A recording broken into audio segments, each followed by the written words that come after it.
Welcome to the Investor Fuel Real Estate Investing Show, where I interview the nation's top real estate entrepreneurs, industry leaders, and other amazing entrepreneurs to help educate and inspire you to take your business and your life to the next level. My goal is to add tremendous value to you during every single episode of this show. If you get value, I'd love it if you subscribe on your favorite podcast player, subscribe on YouTube, and my very favorite, please share this with your community so we can impact even more entrepreneurs. Let's start today's show. Hey everyone, welcome back to the show. Today I'm here with my old friend, Brad Chandler. Not that we're old, but we've just been friends for a long time. And we're going to talk about, Brad has had an interesting ride in his business. He's done over 4,500 deals, or like a major player in the real estate investing industry, but has taken a little bit of a turn over the past few years with his focus on kind of personal health, mental health, and things like that, and it's the impact it's had on his business. So we're going to be talking about the hidden liabilities that are destroying your life and business. Brad, welcome to the show. Hey, thanks for having me. Yeah, good to see you. So I found myself lately a few times telling people, like, you know, you were on the Flip Nerd show. I think that's probably how we met a long time ago. It's probably been 8 to 10 years ago. It's been a long time. Yeah, for sure. And we're wiser for it, right? Absolutely. Yeah.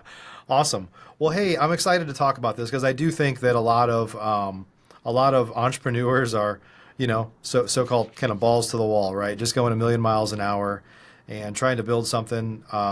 If you're successful, that success ruler is typically measured with money or financial success, I guess, and not necessarily on health or happiness, which if you don't have your health or happiness, the money doesn't matter either, as you know. And I think this is something that you're uniquely positioned to talk to us about today. So before we jump into that, like, tell us your backstory a little bit.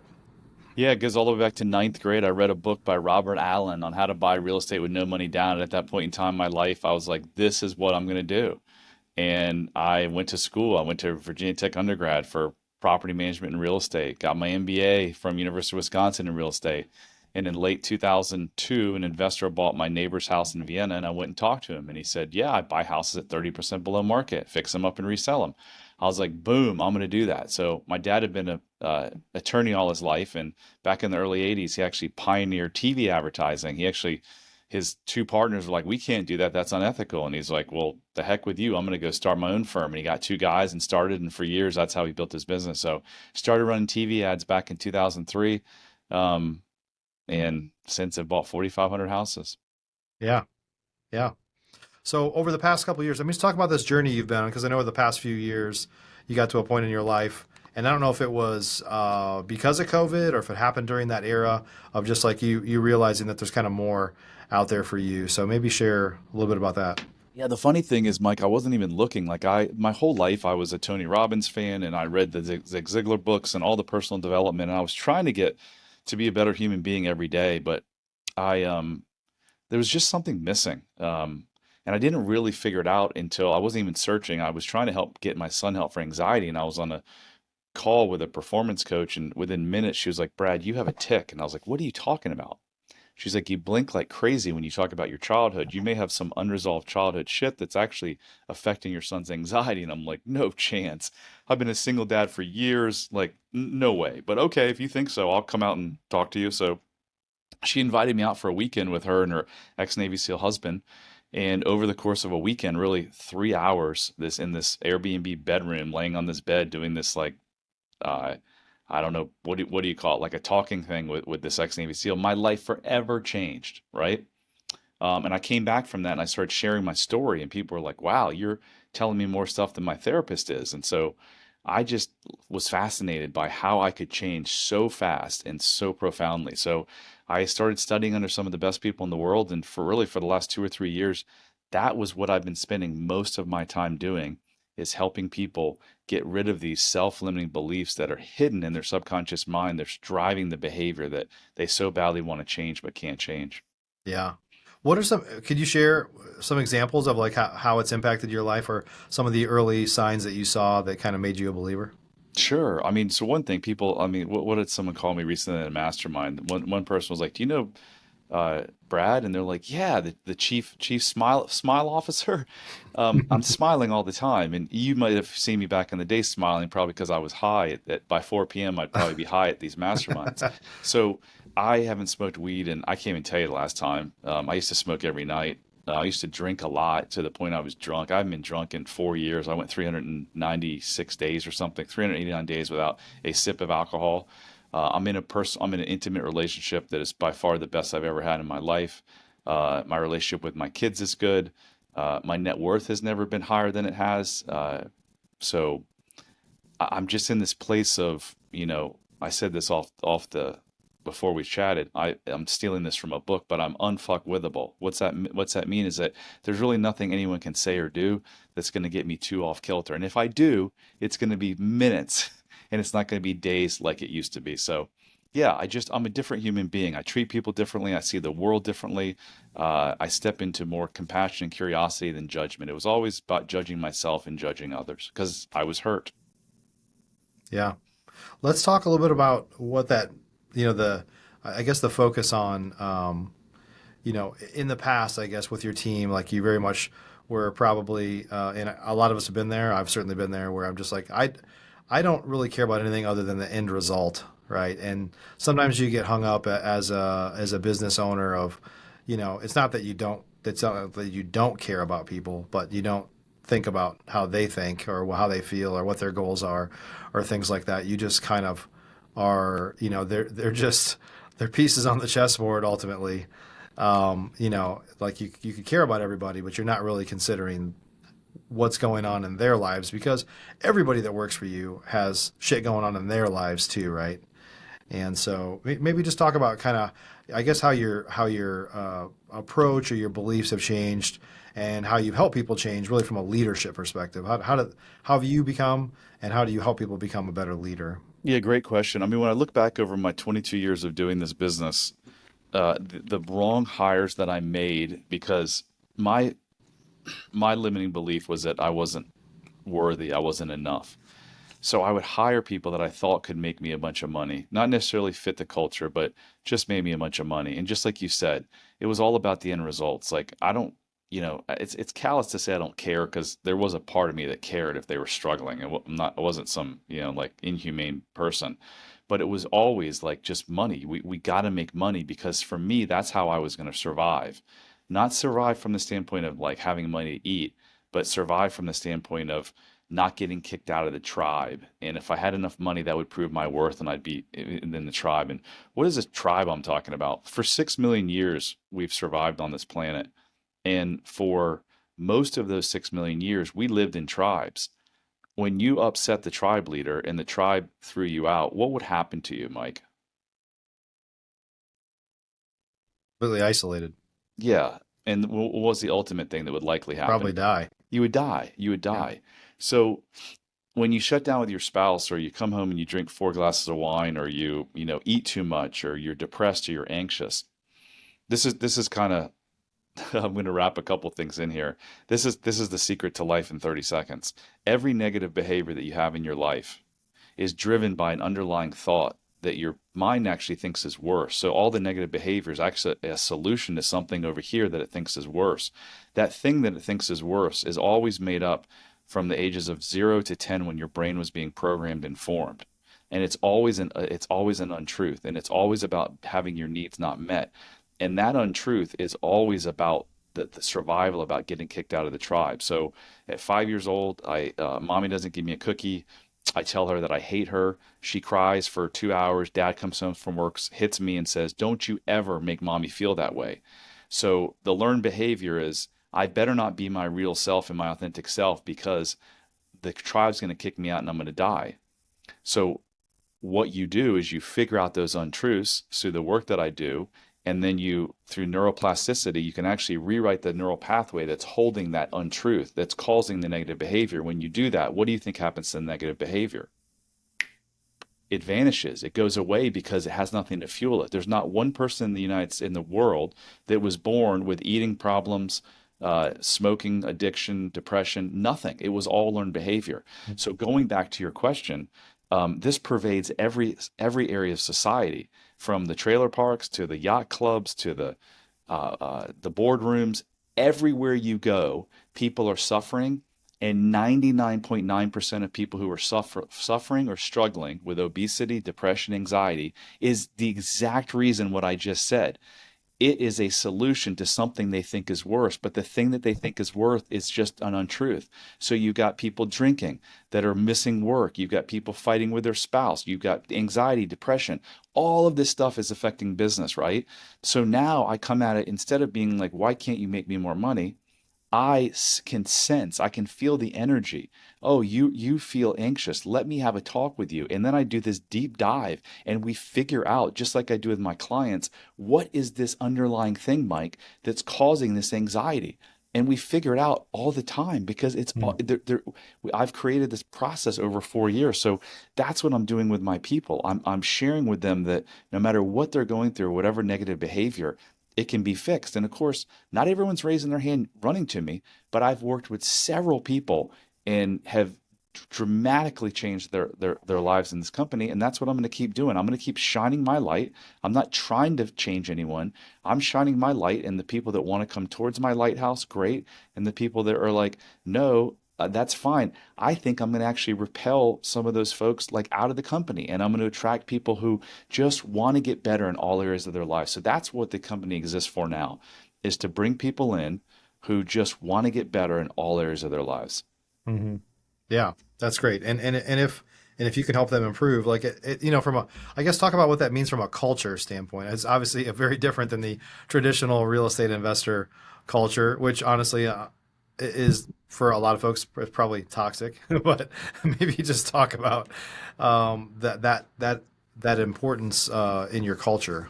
Well, I've heard people that say like they were scared of me forever, and now that they understand that I'm not this mean guy, and that I get up and I say we made a mistake here, and I talk about smoking weed every night for years. I talk about drinking. I talk about losing $9 million.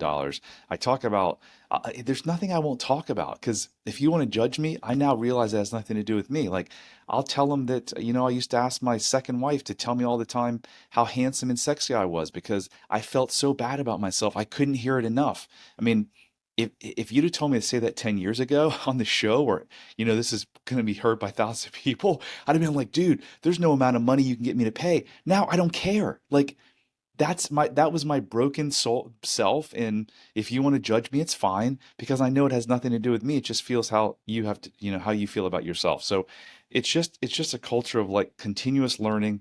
I'm huge into health. I'm a health and longevity nut. We provide a bunch of snacks and stuff. I've told the guys I don't want any more crap food in here. Like, we're going to stand for just constant improvement, and eating ice cream and chips and shit like that. Like, I'll pay. If you want to buy that stuff, I'm not going to ban it here, but the company's going to only pay for like good stuff. I've gotten them with this Mind Valley has an amazing program. I've said anyone who wants to do that, I'm going to offer here soon to. I did the body scan where it measures using X-ray. It measures your body fat and your bone density. DEXA? DEXA scan. I did Yeah, that. yeah. So I'm going to say if you want to go do that. So it's becoming more and more fun, because everything was gauged. My whole life, Mike, was gauged on how much money I was making. If I was making a lot of money, I'm in the gym dancing and singing, right? But if I had a bad month, I wasn't dancing and singing, because I was like, I'm a schmuck and I don't feel good about myself. So everything was measured by how much money I was making. Now, if we lose money, I don't love it, but you're not going to see me moping around or not singing and dancing. It's just like, I'm always happy. I realized that for 47 years, I chased everything external: boats, car, money, women, whatever it was, thinking that's going to bring me happiness. Everything you've ever needed to be happy, you have inside of you right now, and you always had. But so many people right now are so miserable because of what they don't have, but they have it all. You have it all right now. Yeah. That's amazing, yeah. And the truth is if you don't have that mental health or the physical health, even if you are successful financially, it doesn't matter. Like, what's the point of that if you're not going to be here, or you're not enjoying it, or you go home at night and you know are upset about where you're at in your life, right? I mean, those, like, if you don't have those things, nothing else matters. Yeah, and that's probably one of the biggest arguments. I did a video, one of my viral videos on TikTok years ago at a marina, and I was just walking by all these yachts in Harbor Town, Hilton Head, saying that they're having the same issues as the people in the trailer parks. And again, people are like, "Oh, you have no idea because you have money. Like money does bring you happiness." It doesn't.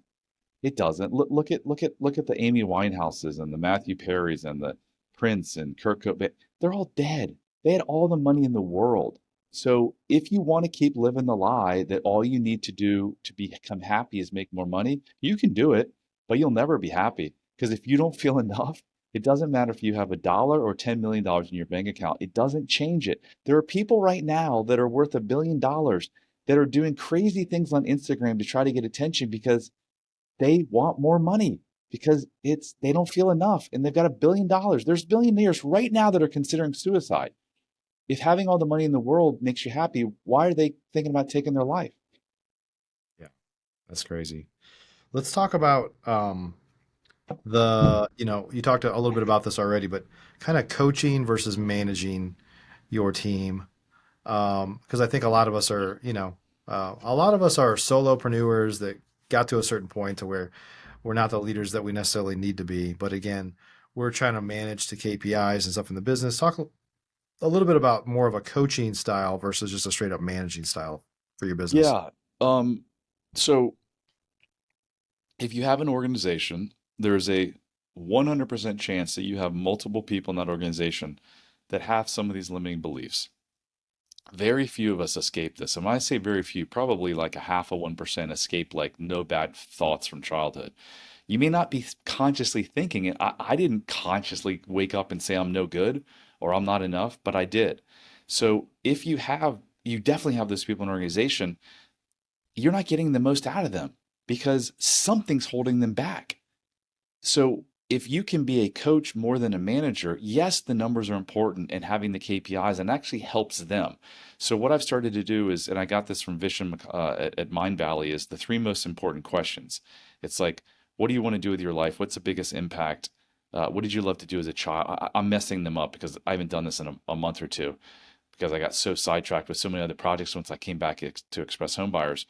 But you really want to find out what is the why behind the person. And then if you get the why, then it's kind of what Gary Keller used to do. Like bring people in that want to make their world bigger inside your world, and their world can get actually bigger inside your world than it could outside of your world. So you just find people who fit your core values, figure out what it is that's really important to them, and then help them get that thing that's really important. And I promise you, a huge component of getting what they want is to clear out these subconscious beliefs. So, most people aren't qualified to do this. So it's something you could offer your people, whether you work with me or anyone. It doesn't matter. But figure out who in your organization are being held back. And we have this simple 3-minute self-love quiz, Mike, that is 12 questions. And it actually will tell you, do you have extreme self-love? Do you have mild self-love? Or do you have lack of self-love? And if you have the two bottom categories, it means that you absolutely have some of these limiting beliefs that are holding you back. And it's not just one area of your life, because if you lack self-love, every single area of your life is negatively affected to some degree. So be the coach, be curious, lead with compassion and curiosity instead of judgment. If someone's showing up late all the time, there's a reason. If someone's not closing enough sales, there's a reason. I've coached people who were afraid to get on the phone because they were afraid that someone would judge them like their parents did. Had people who, myself being one of them, who was terrified to get up on stage. Why? Because my learned behavior from an early age said, if you mess up, you'll get ridiculed, because my dad used to make fun of me anytime I said something wrong. Well, again, that's a survival thing, right? So when I would walk towards the stage, I'd get this terrible reaction. And it was my brain saying, stay away from that stage because someone's going to ridicule you. You'll get kicked out of the tribe, like I said, and then you might die. So just lead with your heart, lead with love, and you would be absolutely shocked on the impact it'll have on your business and your culture. So can you talk a little bit? Let's talk about how to assess some of these things because I think I mean, we all have some junk in our history, right? That probably causes issues here. So what are some ways to kind of identify these things?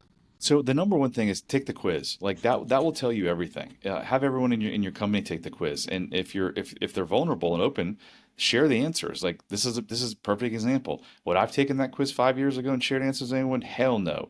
I'll share every answer with anyone. I'd love to discuss this with anyone that wants to pick up the phone and call me. Um, you can do that. We have these incredible resources on our website for free under the resources tab. One is a Limitless You lie detector. And basically, the negative behavior, remember, is protecting you from something. So what we basically, through this exercise, we ask, if we took that negative behavior away, what would you have to face? And that's the thing that's keeping the negative behavior. So let's just give the example of the cold calling. Um, you would ask, what if you got on the phone and for the first time ever, you didn't have any anxiety? What would that feel like? And most people are like, oh, I'd be great. I'd make all these calls. I'd make all this money. But the truth is you have anxiety because your brain is doing something it thinks is helping you. So if you took that away, what would be the downside? The downside is then I'd have to talk to someone and that person might judge me and ridicule me like my mother did when I was a little girl. So you figure out times in your life when you weren't ridiculed or you were ridiculed and people didn't take away their love, and then your brain has a mismatch detector. It literally is like ding ding ding ding ding, because you can't hold two conflicting thoughts. Your brain, it just can't do it.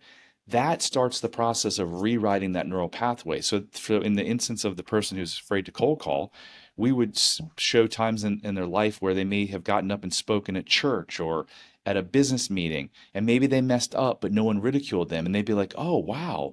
So I don't need to be perfect. And if people do ridicule me, it doesn't really mean anything, right? So that's one way is to figure out, if you take the negative behavior away, not what are the positive things, but what's the one negative thing that you're going to face? And that negative thing is that untruth from childhood that you can rewrite. Does that make sense? Yeah. So how do, as entrepreneurs though, how do we, I think sometimes like we don't know what we don't know, right? Like we think we know something. We don't, we don't remember, like I don't, it's hard to remember. I mean, I don't know if it's hard to remember your childhood, but it's hard to remember things in your life because they're so deep seated that they, and the way they impact you, that you don't really think of it as a cause, you know? So recall and remember are two different things. You're saying remember, but I think you really mean recall. Right. You never forget. From the third trimester in your mother's womb till today, your subconscious mind has never forgot one thing. And why is that? When you're 10 years old and you walk by a bush and it's shaking, but you pay no attention to it, and the lion goes out and grabs your arm and bites your hand off. When you're 80 years old and you walk by that bush and it starts shaking, your subconscious mind is going to remind you to keep you alive. It's all about keeping you alive because that's the only reason your subconscious mind is here. So your subconscious mind holds the key to all of your problems. Your subconscious mind knows the source of all of your problems. The problem with traditional therapy and life coaching is they never go to the subconscious mind. They always stay in the conscious mind, which only represents 5% of your daily behavior. So, what we do, and what I've been doing for years, is we just access the subconscious mind. How do you do that? Some people do it through drugs, psychedelics, meditation. We use hypnosis, where we just get you in a deeply relaxed state. And then, Mike, if you came to me with anxiety, I would get you in a deeply relaxed state and I'd say, Mike, tell me a time, a place, an event in your life that has all to do with the reason and the cause for this anxiety. And in a state where all the noise is cut down and you're deeply relaxed, you're going to say, oh my gosh, when I was 5 at my birthday party and my dad made fun of me in front of all of my friends. I'm making this up, obviously, I have no idea. But I've never, out of 100, nearly 100 clients that I've worked with, I've never had one client that said, I have no idea. Every single one of them. And some of them were like, I don't remember anything before the age of 5. And their memory was, why do you have the condition that you have? Well, they were brought to a scene where mom was locked in a bathroom threatening to take her life. Never, ever, ever could recall it, recall it, but they sure as hell remembered it because it affected their behavior well into their 40s. Wow. Yeah. Why don't you talk a little bit about for folks that are able to get this kind of clarity, um, I guess both physical and mental clarity, like what you think the impact can have on your business. Let's say it this way, a lot of real estate investors, a lot of entrepreneurs are on a path and they're making X and they want to get to X times 1.5. Like they have some goal this year to grow, right? But they're so focused on the traditional side of the business. I need more leads. I need better salespeople. I need the wind to be blowing in the right direction, like whatever it is. And I know that you believe, I want you to kind of share your thoughts on this, that what's really holding you back isn't necessarily those things. It's some of the other junk you have in your life, the physical and mental side of as you as the owner of your life. 100%. So before, if you want to go from making $1 million to $1.5 million, the best advice I can give you is do this exercise. It's on our resources section of the website as well. 7 levels deep. I want to make $1.5 million because, and then right at the top of the page. And then whatever the answer is, the next question, why is that important to me? And then whatever that question is, ask and ask and ask. I'll tell you that in 2008, I started Keller Williams' team with Leo Pareja, who now is the CEO of eXp Realty. And our goal was to be the first agent team to ever sell $1 billion in a year. We ended up losing $1 million. We got to like $120 million and 800 transactions or something. But had I done that exercise back in 2008, the last answer would have been because I feel unworthy and I want to prove my worth. Is that a reason to go start a realty team to make $1 billion, to try to sell $1 billion? Hell no. So first of all, you have to know your why, because when you get 7 levels deep, you're going to either be in tears or you're going to be shocked by what the answer is. And it just doesn't have to do with business. Why do I want to marry a hot blonde? Why do I want to buy a Ferrari? Whatever it is, do the exercise. Do it every day if you have to. Only should take a couple minutes. Figure that out. What you're going to figure out oftentimes is it's not the real reason. And what's holding you back is the beliefs, the hidden beliefs. So if you look at my business, it was in constant chaos, Mike. I'd go to these masterminds with you. I'd come back. I'd tell my wife how dumb I was because, Mike from Osborne from California owned $50 million, $75 million worth of real estate, and he started after I did. What the hell's wrong with me? Then I'd come back to my team and I'd be like, we got to do these 30 initiatives. I was trying all this wild shit to like hit the home run because I was trying to make a bunch of money to stay alive, to survive. I don't do that anymore. Like, while I still have a lot of ideas, I'm not trying to do a gazillion things. I don't need to go make $10 million. I'm trying to make money now so that we can just have a cooler company, do more things, give more back to the community. So everything shifts. The way I look at the people, the way I coach the people, how I'm not all over the place. It's just, yeah, you don't need another marketing guru or a marketing plan or some fancy consultant. The best thing that you can do for yourself and your business is to do this internal work and figure out what are these stories that are still being run in my subconscious mind that are holding me back. Yeah, awesome. Good stuff. Good stuff. Well, Brad, if folks want to learn more, I know you've mentioned a quiz a couple of times. Tell us where folks can go learn more, and maybe where they can take this quiz, learn more about you, connect with you. You've kind of planted a couple seeds here. I mean, obviously, you're a successful real estate investor, but also do some coaching to help folks kind of get that mental clarity as well. So, where do they go to learn more? So if you like this type of subject and you want to go deeper, we have a podcast called How to Be Happier for Entrepreneurs that you can check out. It's on all the major sites. And our website is unlocklimitlessyou.com. The quiz is right on there. You can also schedule a free session with us. And if you want to check out, the real estate side of things, I'm at expresshomebuyers.com.